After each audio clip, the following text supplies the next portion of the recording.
I think, than anybody I can put a name to promote our sport. The archer who owns all the world records, John Demmer III. You know, the more difficult a thing is, the more important the mental game becomes. I didn't eat any supper yet either. How about you guys? Did you guys eat yet? I didn't eat Oh, that. you know, I got some crunch berries.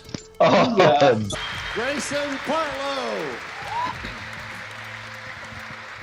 It's like me taking 3 or 4 years off your eyes just because I weakened that prescription in the shooting eye.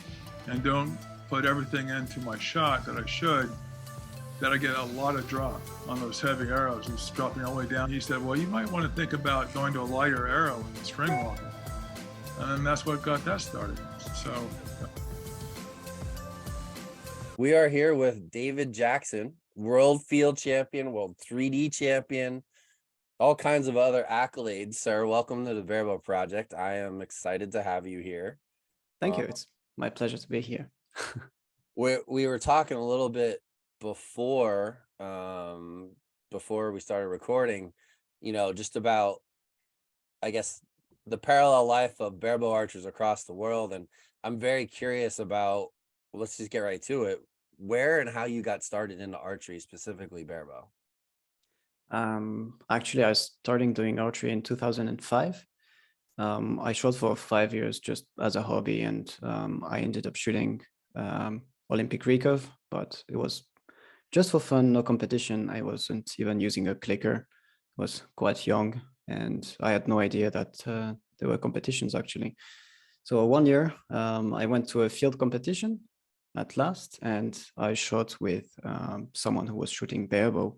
I had no idea that you could shoot without sights and stabilizers, and he was actually pretty good, and he was shooting a lot better than me. So I got inspired, and I thought that it looked fun. And the following week, I just removed everything from the bow and just had fun shooting arrows like that.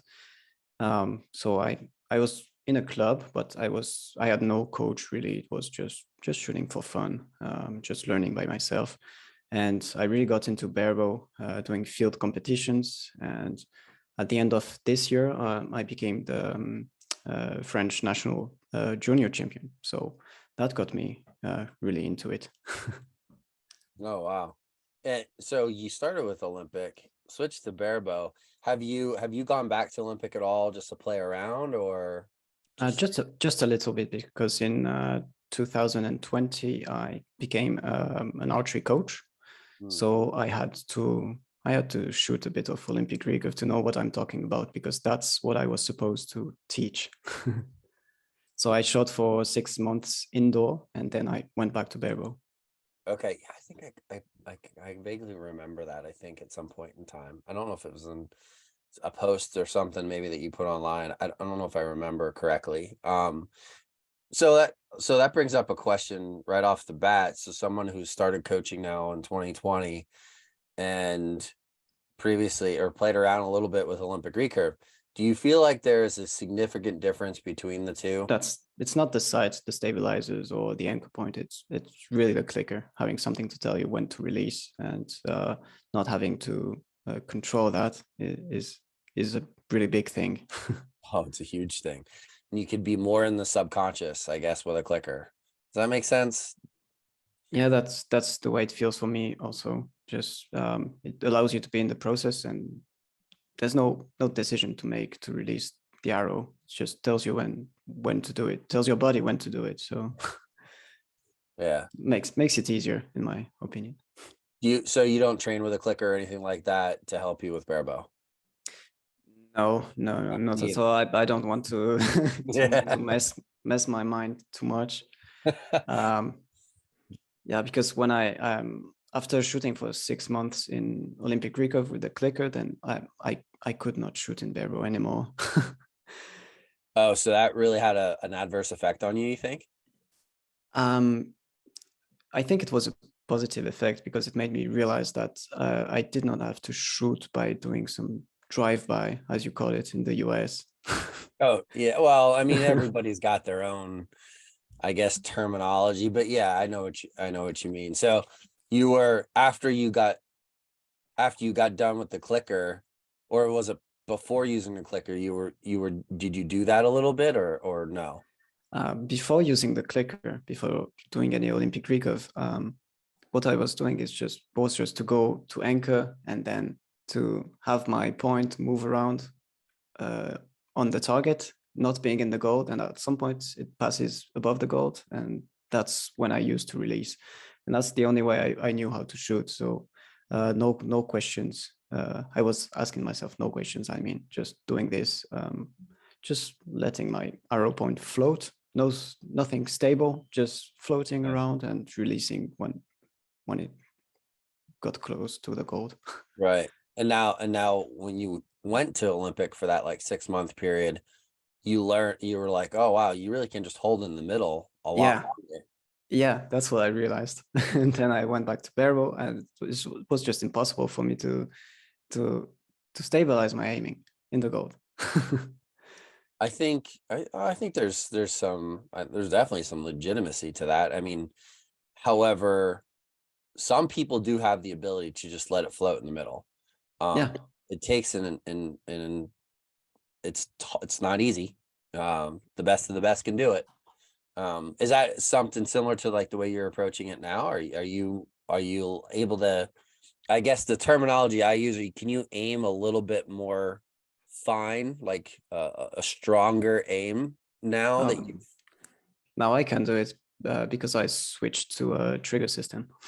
Oh, you're shooting a trigger system now? Yeah. So like a index finger, tab, something like that, or mantra? What I do is I open my fingers a little bit at the front, and then I press on my fingers slowly, and at some point it touches the riser, and that's my signal to release. Okay. So as you're holding and aiming, they're just curling a little tiny bit. Oop. Yeah, that's right. Gotcha. So it took me a long time to get to something like that. I struggled for a couple of years. Oh, I mean, you could do anything good for a period of time once you figure out the process and really dedicate yourself to it. I think, there's nobody to say like you can't do it that way. You could shoot well, probably. And I mean, I think about, I don't know if you've watched the Lancaster Archery Classic shoot ups at all on YouTube, or if you watched any of those videos, but yeah, from last year. Yeah, last year. Go watch every person that on that stage and how different all of their styles are for shooting. And there's definitely something to be said about those people like Dwayne and John and a few others that are like super consistent, but you can see the vast difference between all of the shooters. You can make anything work with a certain amount of arrows, Oh yeah. Yeah. So let's talk about that amount of arrows, like how World 3D champion, how did you prepare for those big tournaments, actually, with travel included in that? How did you prepare? What were you doing? Well, it started being quite a difficult year for me because this was my biggest year for internationals. There were 4 international championships. The first one was the European Indoor Championships when was it? Beginning of March or end of February. Then there were the Field World Games, and then the 2 World Championships in 3D and Field in September and October. So it started pretty bad with the indoor championships. I was on a different kind of trigger system, trying different things because I was really struggling with target panic. So the thing I was doing at this point was to pull the string until it touches the nose, just anchoring a bit more to the front and then pulling until it touches the nose. So it was working really well for training. I managed to make it work for one competition at the local level. And then I had to shoot at 2 bigger competitions, but I could not make it work, like the NIM indoor series. Yeah. Mm-hmm. Yeah, could not release one arrow the way I wanted, just releasing too early. On this competition, I managed to grab the the selections for the national team, and had to go to the European Indoor Championships. Still not being sure of how I should shoot. So I got there, and yeah, did not manage to shoot with this trigger system. Just releasing everything too early, and at some point I was with the pressure. I got back to some drive-by release, and in the end I lost on the match, on my second match, really falling into target panic mode. Shooting 12 points on the last end, losing on that, 2 sixes and a miss. So that's how I ended the European Indoor Championships. So I had to get back from that, because it was a really hard hit on myself.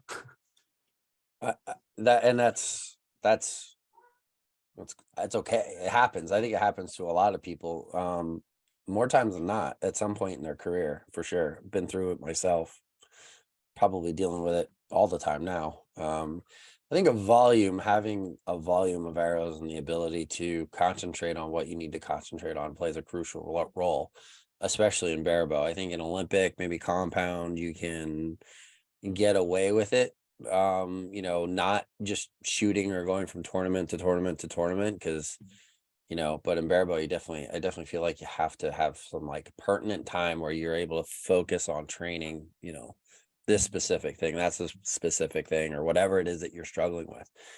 Holding in the middle, you gotta learn to hold in the middle.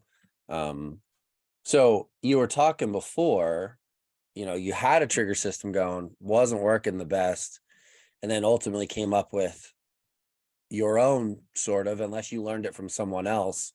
But, that touching the front of the riser, kind of, it's a good alternative. You're not putting excessive torque in the grip, or even torque or pressure tension in your release hand. So what's the difference between what the trigger system you're doing before and the touching the riser? Why do you think that one works better for you now? When I was trying to pull until the string touches the nose, the issue with that was that I had to anchor a bit too much forward. So I wasn't completely at full draw. Yeah. And then there's the issue of having the height of the knock varying according to the distances. So around 25 to 30 meters, I had the knock touching my nose way too quickly compared to other distances where it was just the string hitting the nose. So that's what made me stop using this, and that's why I tried to find something else. So I tried the nail clicking on the grip and stuff like that, but I could not make it work, and I was creating too much tension in my hand. So I tried something more subtle, like just pressing with my finger gently and until it touches the riser, and that's what kind of works for me. Not completely, but it got me so far this year. Yeah. Do you feel like there's still shots where you don't it sets you that allows you to aim, and maybe you don't quite get to that point of pressure, but you still fire the shot and it still goes okay?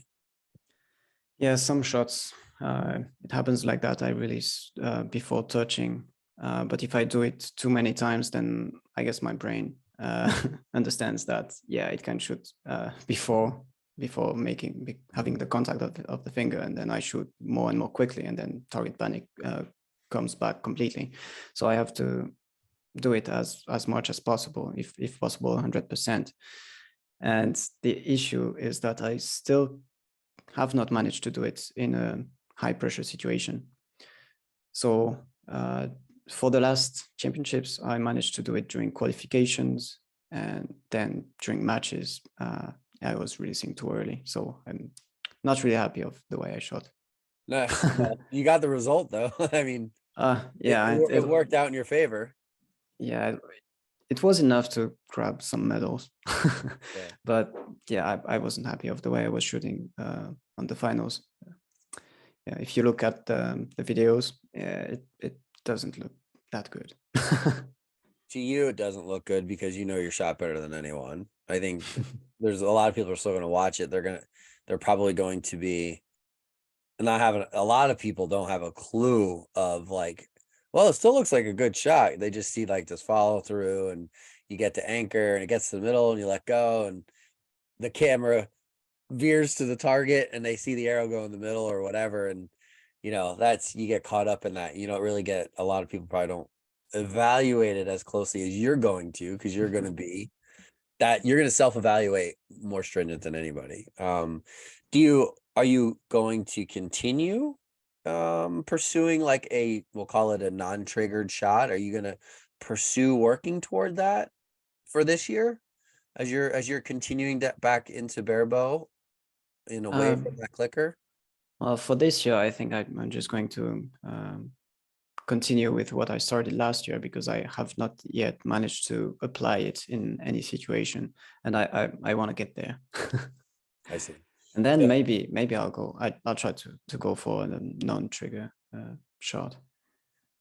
Yeah, I mean it's good. It's definitely doable, for sure. It's hard. It's across the board. It's hard. I've never really tried. I've tried the triggered shot with like a fingernail thing. The pressure on the grip and stuff just never really seemed to work, caused some inconsistencies and stuff like that. And that was just kind of playing around to learn it and feel what it, feel like the pros and cons and stuff. But so with whether the triggered shot or not, what are you doing to prepare for these tournaments? Like, are you, is there X amount of arrows you're shooting per week, drills that you're doing? Are you just shooting scored ends? It seems to be different for everyone, but what kind of things do you do leading up to a tournament that are crucial for your preparation?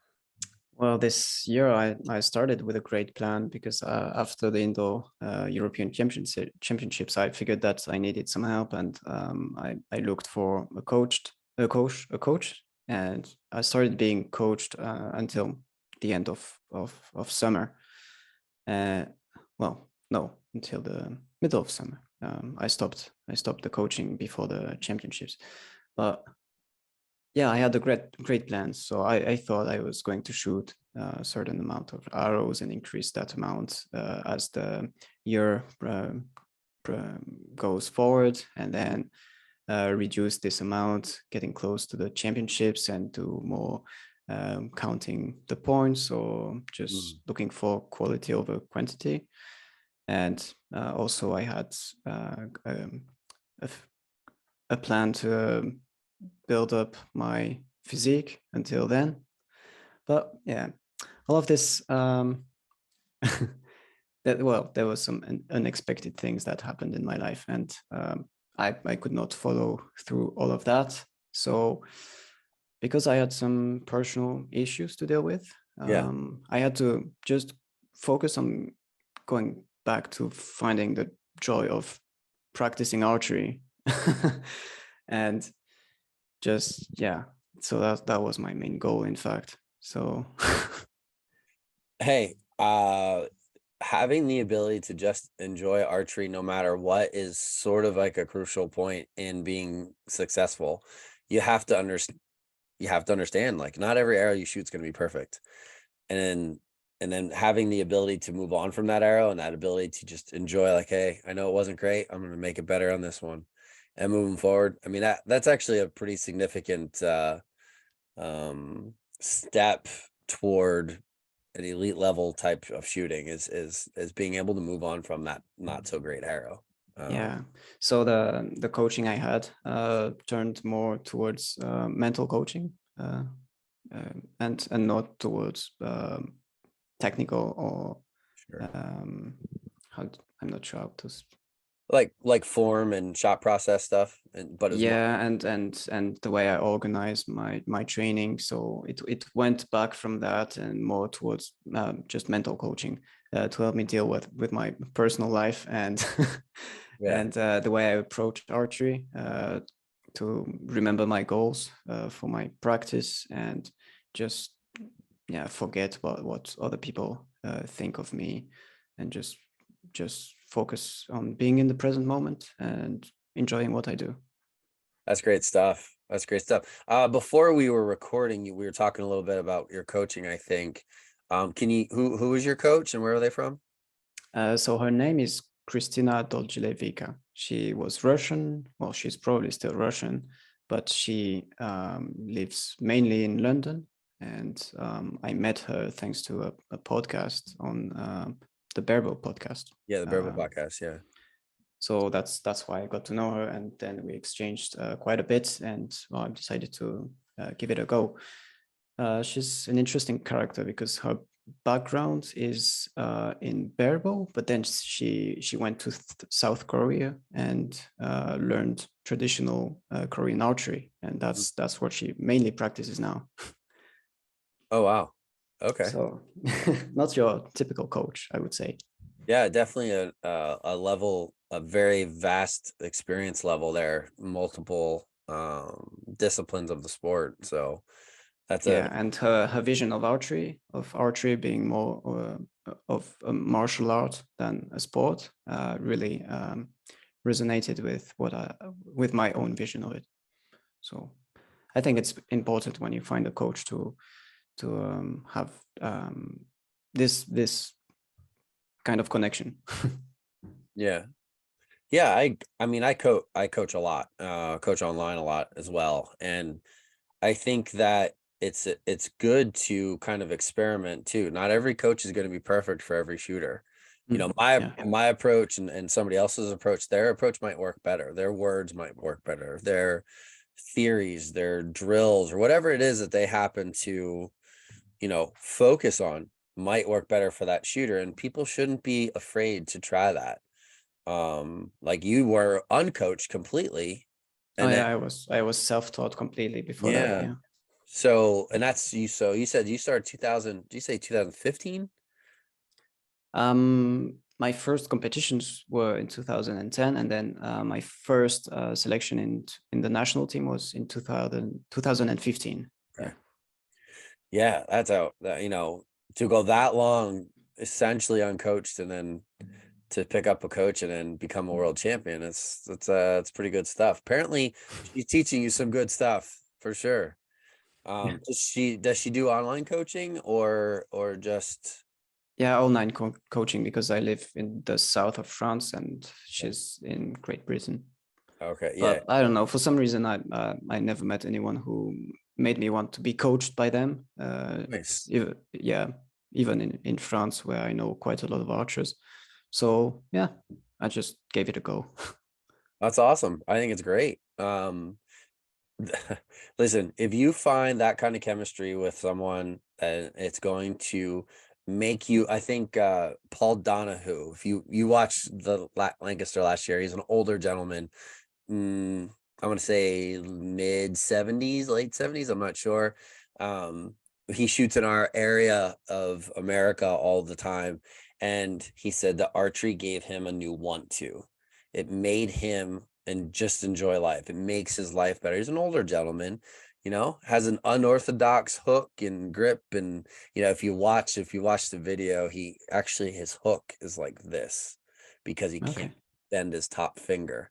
But the guy's a shooter and he's the nicest guy in archery, I swear. But if you have that chemistry with somebody, a coach specifically, or even just a shooting partner that makes you want to be better, that is priceless, man.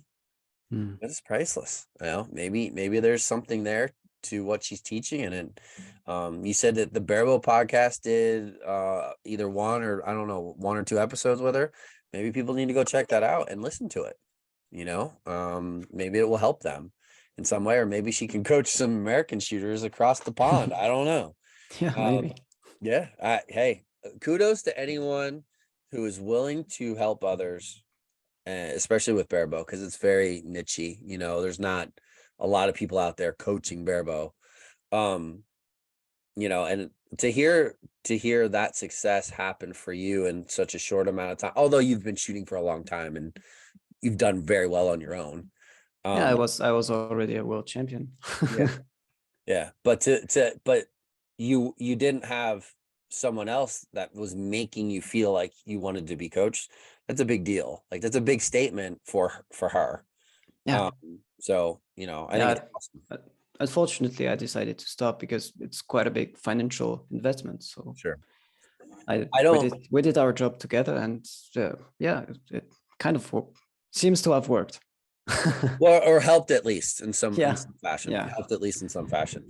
I think that the financial commitment and also the training commitment, which you sort of found out, like that time commitment to do it the right, I can't say the right way, to do it a prescribed way is very difficult to do.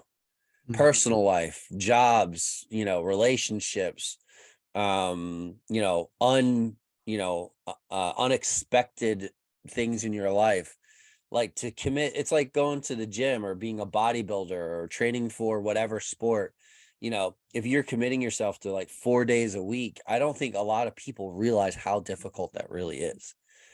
And you finding that avenue to just be like, I just want to shoot the best arrows I got. That's what I got time for. I want to organize this.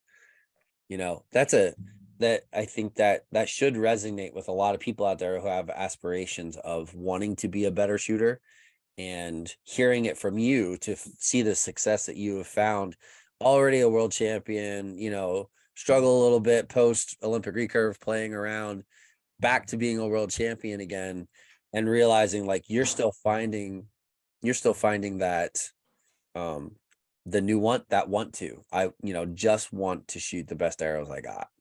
Oh yeah, that's really it.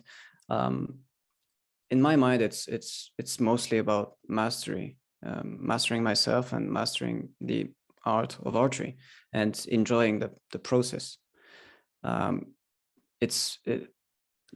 Like most people, I guess, I have the desire to be the best, maybe, or to win medals, but really deeper, my goal is a goal of mastery. Yeah, I mean that's a huge thing. A lot of people stand on the line, shoot an arrow, and it immediately is just a downward spiral. You know, whereas, you know, someone like yourself, that you're not just, it's not just for 60 arrows, like you're pursuing mastery on every arrow. Does that sound about right? Every arrow, I'm trying to be as good as I possibly can with every single arrow, no matter what happens. Yeah. It's a huge step, and people need to hear that. I feel like sometimes I do podcasts with many shooters and coaches or personalities, whoever, people are involved, and you can't say that enough. It has to be a constant reminder for people that have aspirations of being as successful of a shooter as you've been. They need to understand how important that aspect is, and they don't. It's like it just doesn't sink in sometimes. You know, and that's why I will harp on that every time I talk to with someone, like, hey, so you're trying to say that you just really trying to enjoy the sport, aren't you? You know, and just working hard at being the best version of you that you can be. That's good. That's outstanding stuff. Do you is there anything, you know, before we sort of like come to an end, is there anything specific that has made a significant impact on your archery? Decisions you've made, things you've done, you know, that might help others. Like if you could pick a couple of things, top 3 things, you know, whatever, really things that have made a huge impact in your ability to be the best barebow archer that you can be. That's a tough question.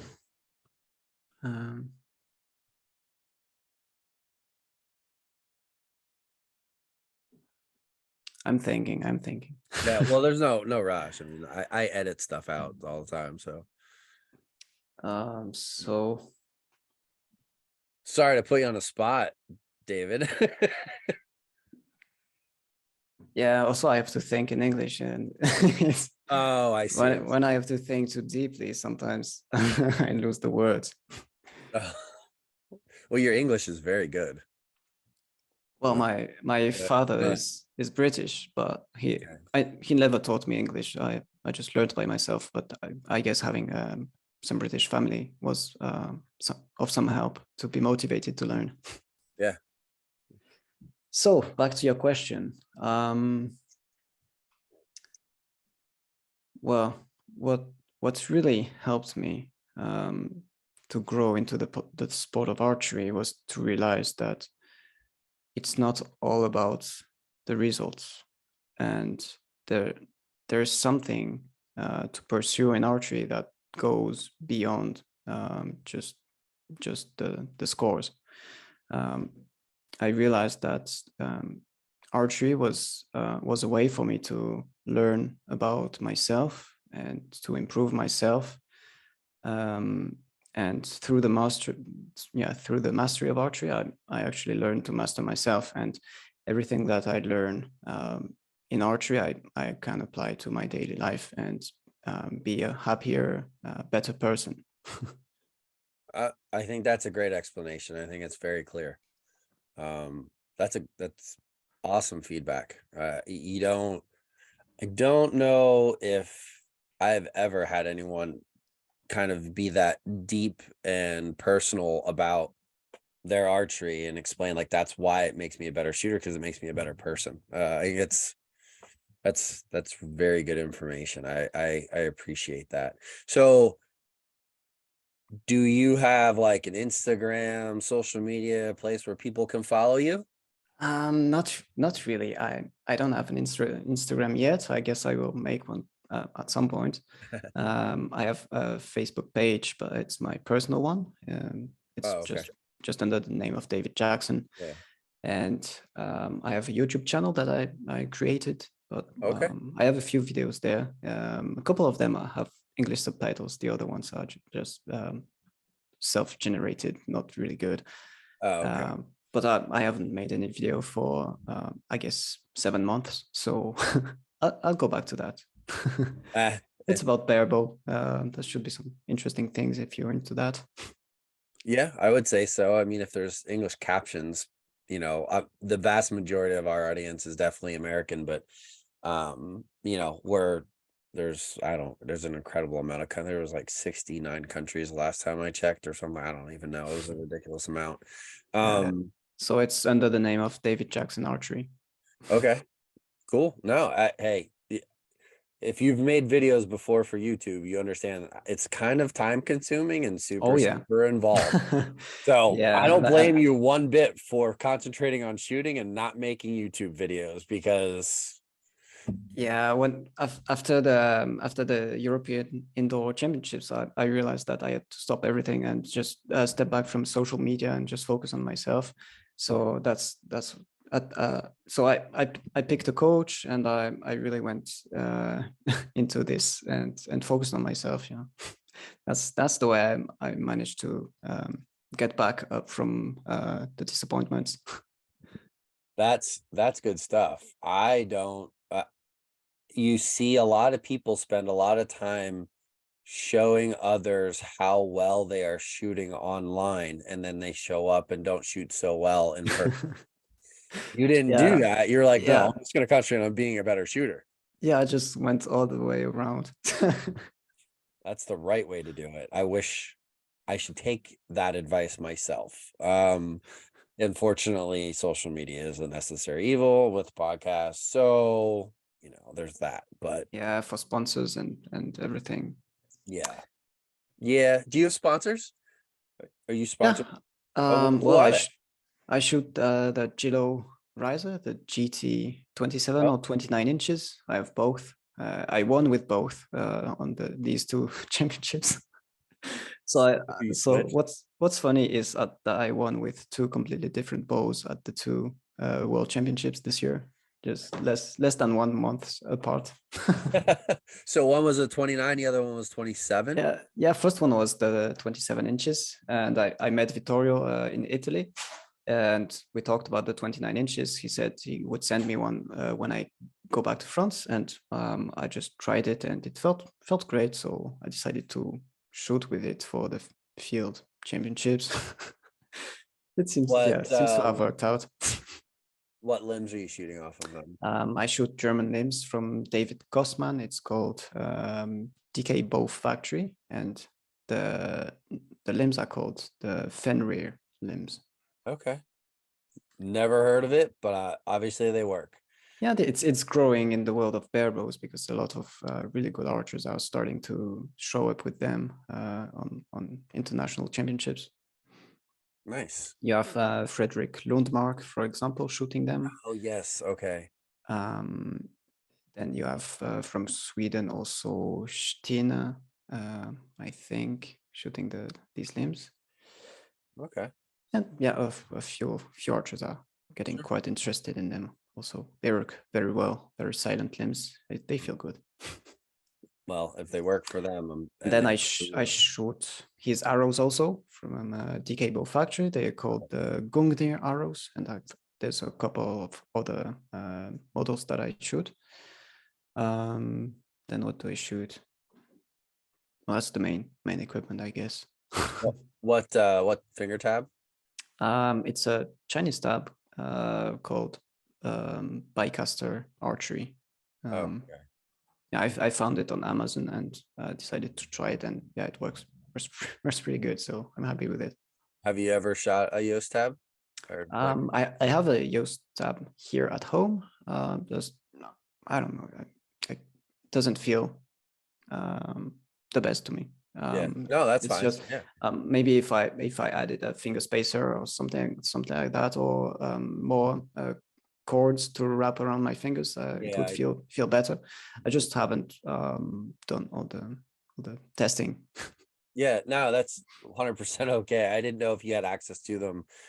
Shipping's kind of crazy, so trying to get things around the country is tough. And if you it seems to be a popular item that European archers and stuff are a lot use finger spacers. Even the Fairweather tab with the ring kind of acts like a finger spacer as well. It seems to be a very common notion. In America, it's exactly the opposite. Everybody's just 3 under, no spacer. Well, the one I shoot right now has no finger spacer, but I find it interesting because you're sure that your tab is always at the same position when you pick your crow. So, and also it feels more stable in the hand, moves less around. Okay, without the finger spacer. No, with the finger spacer. With. Yeah. Okay. Yeah. Interesting. It seems they teach us or talk about the finger spacer in that it creates a squared section of the string above and below the nock, and it actually helps with the release, right? So like if your fingers are squared, that squared section of the string is going to come off cleaner than like just the angled section. You know what I mean? Yeah. I don't know from a 3 under standpoint if that has any benefit, but well, what is interesting in my opinion is to have one that is very thin, so it doesn't actually create a space between your fingers. It's just to make sure that your hand is always in the same position I see. in relationship with your tab. Okay, so just it's a stability thing, sort of like yeah, that's it. Yeah. Interesting. I would like to see a picture of that. That sounds I like what you're putting down. I just don't know if I've ever seen it before. So well, you have a few brands of finger tabs that do this kind of thing. Yeah. The one I use at the moment just is stable enough for me because the cord wraps around my 3 fingers. It's not just one. It doesn't feel like it's wiggling around. Yeah, I did the same thing for almost 2 years with the Yoast tab. I had and that was from shooting Olympic recurve for years. Always had a three strap finger tab, Olympic recurve tab, and I loved it. Didn't move, didn't go anywhere, so it definitely played a role. I'm playing around with some other stuff now, but yeah. Oh, that's very good feedback for sure. And what rest and plunger are you using? Oh yeah, I forgot about that. I shoot an arc system. It's French. Okay. So both plunger and arrow rest. Okay, perfect. Good stuff. Well, listen, if one thing that I've started doing when, like, if I do a podcast with people like you, maybe you have sponsors, send me those links. I will put them in the show notes so that it's helping you, expose your sponsors and give them some, not just talking about them, where people can click on it and go look at it. Yeah, So sure. send me some links, and I'll use those to help promote you as well for your sponsors. Absolutely. Well, thank you so much, man, for coming on and taking the time out of your day. I will be watching for your future updates, but not on Instagram because he didn't get that yet. He's going to. Yeah, I'll make one. Sooner or later, I'm sure your sponsors would be happy about it. If you really want to get into it, you can make a TikTok page and then you can start dancing and stuff like that. What do you think? You want to do that? Oh, well. Yeah. I'm not sure I'm ready yet. You're not ready for TikTok? No. TikTok's an interesting thing for sure. Yeah, I appreciate you and taking the time out and having the discussion that we did. If you ever have anything you want to talk about or anything you want to add or anything comes up, or you're doing something new and it works and you want to put it out to others, by all means, reach out to me. I'd love to have you on the podcast again.